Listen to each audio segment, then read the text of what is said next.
I'm sure you guys have been waiting for a while to know how to do math. How do we do math in Java?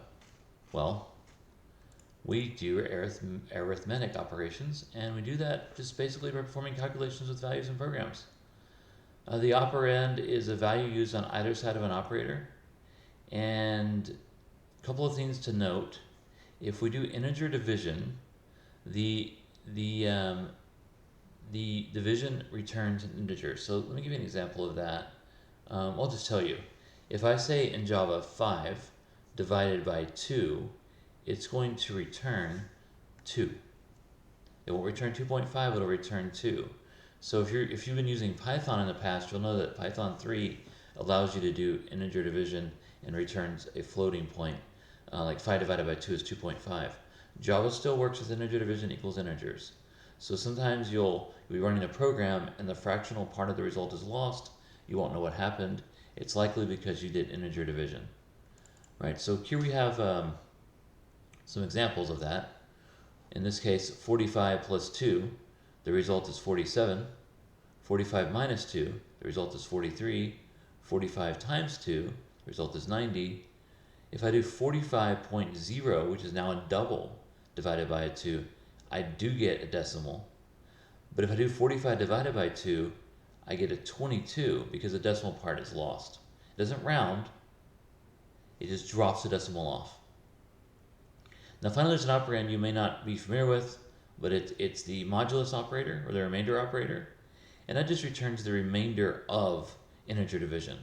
So 45 mod 2, if you divide 45 by 2, you get 22. 22 times 2 is 44, so we're missing 1, and modulus returns that value.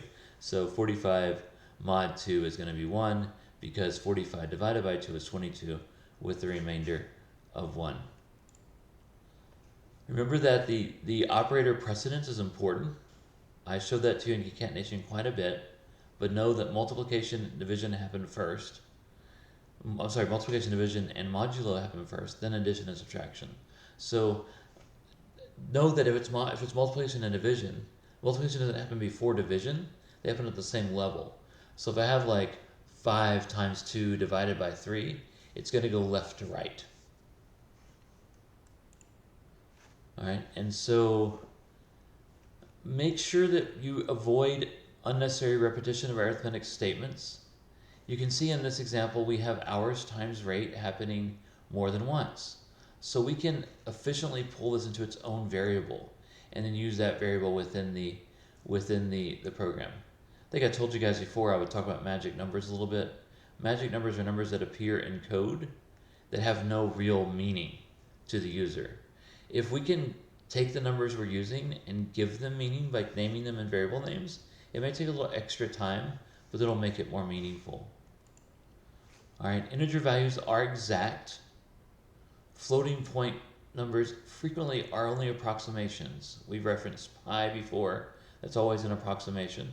We don't quite know the full value of pi. And we've calculated out to an infinite almost number of digits, but we've never gotten to the end. And imprecision of the floating point leads to some problems. The floating point output might not be exactly what you expect or want, and the comparisons of floating point numbers might not be what you expect or want. So sometimes you'll ask if a double value is equal to another double value, but one decimal is a little different than the other decimal, and it returns something differently. So just be aware of that when using floating points. It's an issue when you're comparing them, comparing different codes, so be careful with that. Thank you.